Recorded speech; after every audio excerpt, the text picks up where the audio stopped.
L'Ajuntament d'Isòvol es mostra força satisfet de com s'ha desenvolupat la segona edició de la Fira de la Cervesa Artesana de Cerdanya. La mostra, que es va celebrar el passat divendres 1 de novembre al local social d'All, va plegar alguns dels millors cervesers artesans del país. La fira, impulsada per la Comissió de Festes d'All, es va iniciar l'any passat amb un gran èxit de públic i aquesta segona edició està la de la consolidació.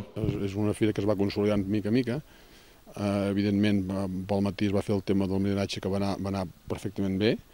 Potser sí que va haver uns moments al matí que va haver va ser una miqueta fluixet, però bueno, per això és derivat de que la gent van pujar el dia 1 pel matí i evidentment és lògic i normal, no?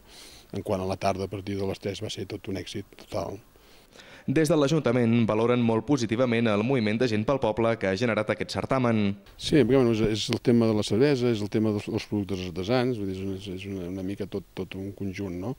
I el que volem que sigui un referent i, evidentment, tota l'organització està encantat de com ha anat i continuar-ho. A Cerdanya ja hi ha una cervesa artesana que s'elabora a Llívia, la Líbica, de manera que aquest fet i la mateixa fira es veuen com una bona plataforma per donar a conèixer aquest producte a la comarca.